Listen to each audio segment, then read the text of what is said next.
മണ്ണെടുത്ത ജീവിതങ്ങളാണ്. അവർ വീണ്ടും മണ്ണിലേക്ക് മടങ്ങുകയാണ്. ഒരുമിച്ചെടുത്ത ജീവനുകൾ ഒരുമിച്ച് മടങ്ങുകയാണ്.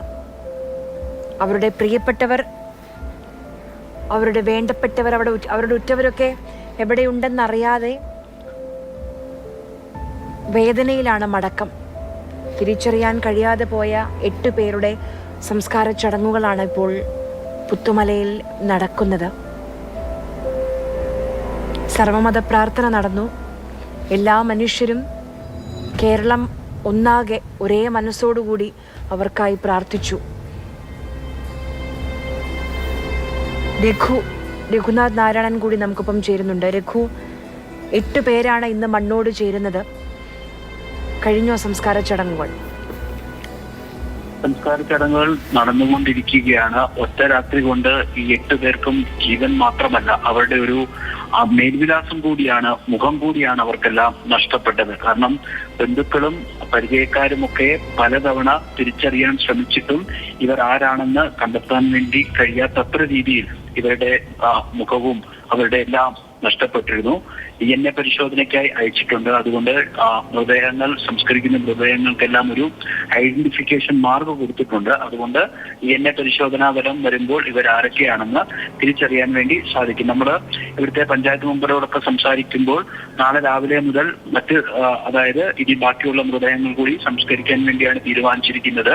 അതിനും സമാനമായ രീതിയിൽ ഒരു ഐഡന്റിഫിക്കേഷൻ മാർക്ക്, നമ്പർ ഇട്ട് ഇന്ന നമ്പർ, ഇന്ന മൃതദേഹം എന്നുള്ള രീതിയിലുള്ള ഇതായിരിക്കും കല്ലുകളും മറ്റുമൊക്കെ സ്ഥാപിച്ചുകൊണ്ട് DNA പരിശോധന ഫലം തിരിച്ചു വരുമ്പോൾ അത് ആരുടേതാണെന്ന് കൃത്യമായി ബന്ധുക്കൾക്ക് മനസ്സിലാക്കുന്ന തരത്തിലുള്ള ക്രമീകരണങ്ങളാണ് നിലവിൽ ഏർപ്പെടുത്തിയിട്ടുള്ളത്. 64ലധികം ശരീരഭാഗങ്ങളുണ്ട്. അതും സമാനമായ രീതിയിൽ ചെറിയ കുഴിയെടുത്ത് സംസ്കരിക്കും. കാരണം DNA പരിശോധനാ ഫലം വരുമ്പോൾ അവർക്കും ആരുടേതാണെന്ന് തിരിച്ചറിയാൻ വേണ്ടിയാണ്.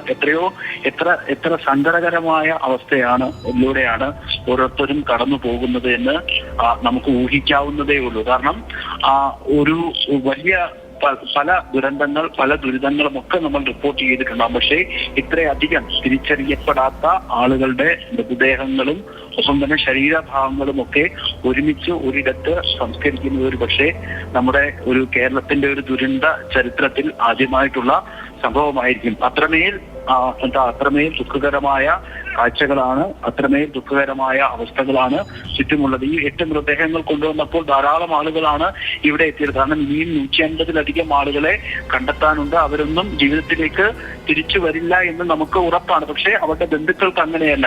അവർ ഓരോ മൃതദേഹങ്ങൾ കാണുമ്പോൾ അല്ലെങ്കിൽ തിരച്ചിട്ടുള്ളതുമ്പോഴും ഒക്കെ അവരവിടെ സമയം ചെലവഴിക്കുന്നു.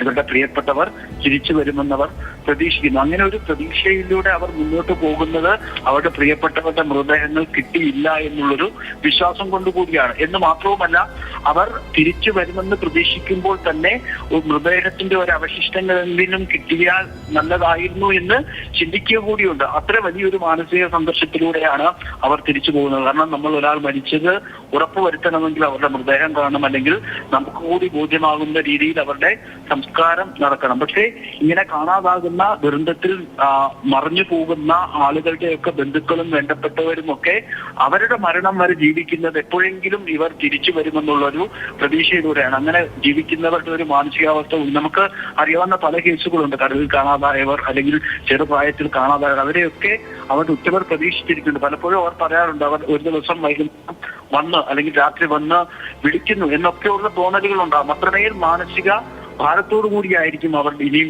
വരും ദിവസങ്ങളിലൂടെ കടന്നു പോകുക. ഏതായാലും DNA പരിശോധനാ ഫലം ലഭിക്കുന്നിടം വരെ അവർ ഒരു പ്രതീക്ഷയും അങ്ങനെ ജീവിച്ചു പോവുകയാണ് ചെയ്യുന്നത്.